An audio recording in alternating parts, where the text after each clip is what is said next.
बिहार बदलने की नीयत से गांधी मैदान में एकत्रित हुए हैं।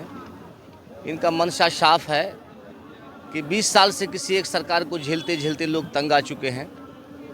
अब हमारे समाज के लोगों में ये चेतना जगी है कि अपने बच्चों के भविष्य के लिए पहल करना होगा। सभी लोग मिलकर एक पहल कर रहे हैं। आज तक तो बिहार में सिर्फ एक भाजपा की सरकार और दूसरी तरफ आरजेडी गठबंधन की सरकार थी। लोग मजबूर होकर आरजेडी को देने वाले वोट आरजेडी को वोट देते थे, भाजपा वाले भाजपा को वोट देते थे मजबूरी में, भले ही कैंडिडेट कितना ही ख़राब क्यों ना था, लेकिन फिर भी वोट देना पड़ता था। आखिर में लोग करे तो क्या करे, कोई विकल्प लोगों के पास नहीं था। तो आज वर्षों बाद एक खुशहाली, एक हरियाली बिहार में दिखने को मिली है कि प्रशांत किशोर नाम का एक व्यक्ति, जो राजनीतिक गुरु कहिए इन्हें, उन्होंने एक लोगों को एक विकल्प देने का काम किया है बिहार के लोगों को, और हिंदू मुसलमान सिख ईसाई तमाम लोगों ने मिलकर इसको एक्सेप्ट भी किया। और आज उसका आप परिणाम देखिए कि आज बिहार बदलाव रैली में बहुत सारे लोग, महिला से लेकर बुजुर्ग तक, बच्चे, नौजवान, सब लोग आए हैं बिहार बदलने के लिए। अपने लिए आए हैं, किसी नेता या राजनेता के लिए नहीं, वो अपने लिए आए हैं। प्रशांत किशोर जब भी कहीं सभा करते हैं और जाते हैं तो आपने जिस तरह से कहा अपने के लिए आया है, सही बात है। वो कहते भी हैं कि इस बार जो आप चुनाव में वोट कीजिएगा, आप अपने बच्चों के लिए वोट कीजिएगा। देखिए, इनका कारण है, उनका एक तर्क है। जैसे वैज्ञानिक का एक फॉर्मूला होता है, वो फॉर्मूला के आधार पर अपना ज्ञान को मतलब वो खोज करते हैं, उसको चलाते हैं, देखते हैं। तो उसी तरीके से ये राजनीतिक वैज्ञानिक हैं। इन्होंने खोज किया कि जनता जिसको भी वोट देती है वो बलवान हो जाता है, चाहे वो भिखारी ही क्यों ना हो।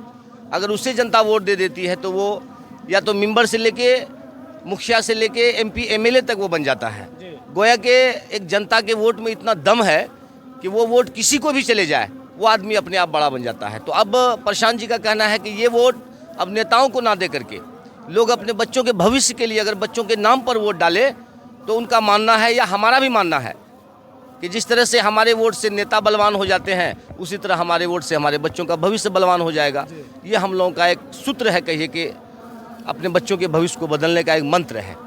प्रशांत किशोर जैसे अन्य पार्टियां जो है चुनावी दावा करते हैं, उसी तरह प्रशांत किशोर भी चुनावी दावा किए हैं। तो कैसे लोग भरोसा जताएंगे, क्योंकि पहले के जो लीडर हैं वो कई बार भरोसा तोड़ने का काम किए हैं। देखिए, आरोप प्रत्यारोप लगते रहता है, एक दूसरे पर लगाते रहते हैं, लेकिन कुछ नेताओं का सबूत के तौर पर देखा गया कि आज जैसे बहुत सारे लोग बोलते हैं कि प्रशांत जी बीजेपी का बी टीम है, बहुत सारे लोग बोलते हैं कि वोट काटने के लिए आए हैं। अरे मेरे भाई, हम साफ सुथरे शब्दों में कहना चाहते हैं कि आप सिर्फ बगैर कोई सबूत या दलील के आप आरोप तो लगा रहे हैं, लेकिन जो आदमी आरोप लगाने वाला है, आप पिछले विधानसभा चुनाव में देख लीजिए 2024 में, पूर्णिया जिला है आपका बगल में, हमारे अररिया के बगल में, तो हमारे तेजस्वी यादव जो लालू यादव के बेटे हैं, वो सभा में जब गए तो वो लोगों को ओपनली भरे मजमा में लोगों को कहा कि या तो इंडिया को वोट दे दो या एनडीए को वोट दे दो, या इंडिया को दे दो या एनडीए को दे दो। या आप ऑन रिकॉर्ड आप किसी भी मोबाइल चैनल को या आप किसी भी न्यूज़ को आप खंगाल के देख सकते हैं। तो आपने तो सबूत दे दिया कि हम किसके बी टीम हैं। आप हमारे ऊपर आरोप लगा रहे हैं कि जनस्वराज बी टीम है, लेकिन आपने सबूत दे दिया कि आप किसके बी टीम हैं। इसीलिए आरोप प्रत्यारोप होते रहता है। मेरा कहना सिर्फ एक ही है कि लालू यादव को जो सत्ता मिला 1990 में, तो 1990 से पहले ये बिहार ज्ञान की भूमि कहा करती थी। इस बिहारी को लोग गर्व के निगाह से देखते थे कि बिहार में ज्ञान जन्म लेता है, यहाँ तकनीक जन्म लेता है। और इतिहास है कि पूरे हिंदुस्तान नहीं, पूरे दुनिया के लोग आपका विक्रमशिला पटना में पढ़ने के लिए आते थे पूरे दुनिया से। 1990 के बाद जब ये सत्ता लालू यादव के हाथ चला गया, तो आप हमको बताइए, और ये जो दर्शक हमारे जो सुन रहे हैं, देख रहे हैं, आप अपने दिल पर हाथ रखकर बताइए 1990 के बाद आखिर ये लोग कहाँ चले गए, ये ज्ञान की भूमि को क्या हो गया। लालू यादव तो बड़े अच्छे नेता थे, लोग कह रहे हैं कि गरीबों का मसीहा थे, हाँ, पिछड़ों के मतलब आवाज़ थे। तो आवाज़ जब थे, गरीबों के जब मसीहा थे, तो गरीब के बच्चे को तो और पढ़ने का अवसर मिलता। जबकि 1990 से पहले ये बिहार ज्ञान की भूमि था, दुनिया के लोग पढ़ने आते थे। 1990 के बाद यहाँ से लोग पलायन कर गए, हमारे बच्चे भी पलायन कर गए, हमारे शिक्षक भी पलायन कर गए। आज मजदूर पैदा अगर पूरे दुनिया में कहीं हिंदुस्तान में हो रहा है तो वो बिहार में पैदा हो रहा है। हर घर में मजदूर मिलेगा आपको। क्यों? इसलिए कि यहाँ शिक्षा का अभाव है। सरकारी स्कूलों में आप देख लीजिए 5,000 करोड़ रुपया सालाना बजट खर्च होता है स्कूलों के ऊपर में, लेकिन किसी भी आदमी से किसी भी गांव में जाके पूछ लीजिए कि अगर 5 बच्चा भी सरकारी स्कूल से पढ़कर मास्टर तक बना हो तो मैं उसकी ज़िंदगी भर गुलामी करने के लिए तैयार हूँ। जिसने भी पढ़ा प्राइवेट स्कूल में पढ़ा तब जाके वो शिक्षक बना, अदना शिक्षक छोटा सा, प्राइवेट कोचिंग वगैरह। या तो प्राइवेट कोचिंग में पढ़ा। हमारे जितने भी बच्चे आजकल पढ़ रहे हैं उनको जरा पूछिए कि सरकारी स्कूल में खिचड़ी और डिग्री के अलावा कुछ नहीं मिला। तो आज हम इस व्यवस्था को जब तक नहीं बदलेंगे, एक बात जान लीजिए, कोई भी स्टेट कोई भी समाज तब तरक्की करता है जब वो एजुकेटेड होता है।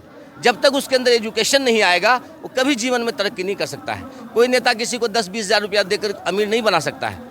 अगर अमीर बनाने का है तो बताइए हमको, कोई अगर तर्क है तो किसी को 1 लाख दे देंगे अमीर बन जाएगा, ऐसा कुछ नहीं होता है। अगर अमीर किसी को बनाना है तो उसके बच्चों को आप सही शिक्षा दे दो। अगर उसका बच्चा अपनी ज़िंदगी में कुछ कर लिया वो परिवार अपने आप अमीर हो जाएगा, खुशहाल हो जाएगा। ये मंत्र लेके प्रशांत जी आए हैं, तो ये मंत्र सिर्फ मुसलमानों को नहीं, सिर्फ हिंदू को नहीं, सिर्फ छोटी जाति को नहीं, अगड़ा पिछड़ा हिंदू मुसलमान सिख ईसाई गरीब अमीर तमाम लोगों को ये मंत्र पसंद है। क्योंकि हर घर में 4 से 5 बच्चे आज अवेलेबल हैं, हर घर में। तो वो चाह रहे हैं कि हम उस परिवार के 4-5 बच्चों में से जो बच्चा काबिल है, जिसमें अंदर काबिलियत है, अगर हम 4-5 बच्चों को पढ़ाएं तो जिस बच्चे में काबिलियत है वो पढ़कर कुछ कर लेगा तो गरीबी उनकी दूर हो जाएगी। यही मंत्र है। चलिए, बहुत अच्छा लगा सर आपसे बातचीत करके। आपका पूरा परिचय जानना चाहेंगे? मेरा नाम परवेज मुशर्रफ है। मैं वर्तमान में जिला पार्षद हूँ और अररिया जिला के जो कि विधानसभा में मेरा घर है, और समाज सेवी हूँ, समाज के साथ हमेशा रहा हूँ। 2005 जनस्वराज में क्या पद है? जनस्वराज में मैं प्रखंड अध्यक्ष हूँ और राज्य स्तरीय कोर कमेटी का सदस्य भी हूँ मैं। 2005 क्या बता रहे थे? 2005 में मैं ये बता रहा था कि 2005 में बिहार में जो परिवर्तन आया उसका सबसे बड़ा हिस्सेदार अपने क्षेत्र का मैं भी था। क्योंकि लालू यादव के राज से हम ऊब चुके थे। हमारे बाप दादा हमारे खिलाफ कर रहे थे कि बेटा ऐसा मत करो, लेकिन हम लोगों ने सोचा कि हमारे माता पिता पढ़ाए हैं तो अपने बिहार को थोड़ा बदलाव के राह में लेके चलें।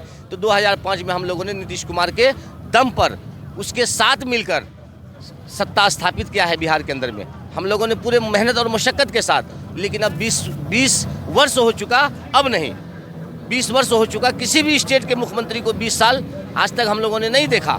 इसीलिए जब तक व्यवस्था नहीं बदलेगा तो समाज हमारा नहीं बदल सकता है। अब हम लोगों ने फिर संकल्प लिया है जन स्वराज के लिए। इस बार 2025 में हर कीमत पर जन स्वराज को स्थापित करके दम लेंगे। ये हम लोगों की मतलब चेतना है, एक तरह से कहिए कि दिली ख्वाहिश है। बहुत बहुत धन्यवाद सर। तो तमाम चीज़ों का अपडेट हम पटना के गांधी मैदान से ले रहे थे। कैसा लगा वीडियो कमेंट जरूर कीजिएगा। बहुत बहुत धन्यवाद।